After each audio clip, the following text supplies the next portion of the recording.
Good morning, everybody. It's Saturday morning, and we're coming to give scraps. The pigs have food, but they get extra hangry when they think we got snacks for them. So there's still grain in here.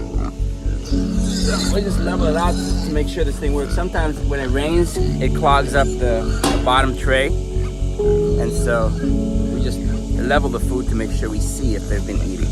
All right, Ethan, my son is helping with some chores. Son, put half of that in there, and then I'm gonna shake off some of the mud in this one. Pigs are some of the dirtiest animals on the farm, but they're also delicious to eat. So put half in that, half in that.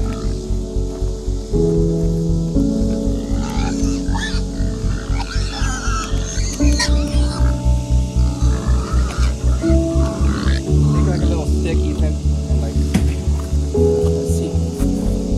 Pigs, here! Here, pigs!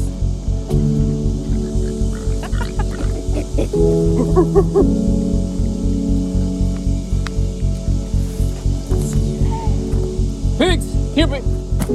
Pigs! I gave him this mushroom. They took a bite out of it. I don't think they like it. You smart pig, you found the other bucket. I don't know why, but the females are much more chunky. It's probably because I didn't get to castrate the boys. So when you don't get to castrate the males, you have to make sure they go to butcher right before the 6-month mark. If not, the meat gets to taste porky. That's really the only way to describe it. Son, can you walk the property line and make sure there's nothing touching the wire? You kind of have to like be careful with your foot if it's wet. So we got to make sure that this bottom line, there's nothing touching it, because every time something touches it, it grounds and it loses just a little bit of power. Again, maybe see this one, just because it kept hitting the wire, it all got so if this wire stops being hot, what happens is they will end up figuring out that the wire is not hot anymore, and then they will test it and run off. Which everybody that's ever had pigs will eventually get out. And so, you know, everybody that has animals like this should be deadly terrified of the possibility of your animals getting loose, because we have a lot of money tied up in these animals. You know, the piglet, at least in our area, a piglet weaned from his mama is $100 per piglet, which, okay, so that's not the end of the world, right? But then you have all the fence posts. Each fence post is $500. The feeder is $300. The electrical charger is $300. All the electrical wires is a couple $100. So and then all the feed. A bag of feed is $13 per bag. They go through 3 or 4 bags per week. So by the time they go to butcher,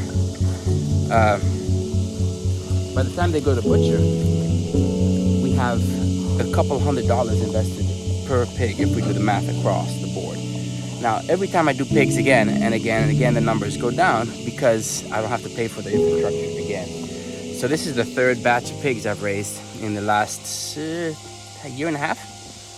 So now, you know, the first time, of course, you just barely break even. Watch, make sure you know how to react. If the pigs come your way, you put your foot up or something if they get too curious. Or you make like a loud noise to startle them. And they look like they've significantly gained weight since we left them out here, don't you think? Not really. But they look all dried up and clean, like they were cooped up in the smaller area.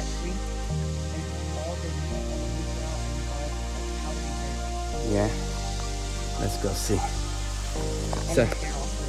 So little by little we see the grass disappearing. So I guess as you see, they till it, which is exactly what I wanted.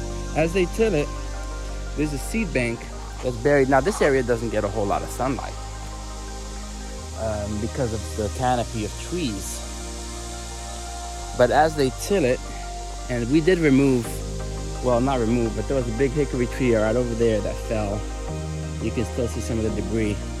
It fell there, so that opened up a low spot. Eventually this tree is going to come down because you see it's leaning. That tree is going to come down, and then we'll end up, when the sun in the afternoon is on that side, this side will get much more sun. And so this area will end up getting grazed. We'll get more grasses. And grasses is what you want on the farm. Grasses is what feeds your animals. Hey pig. Hey pig.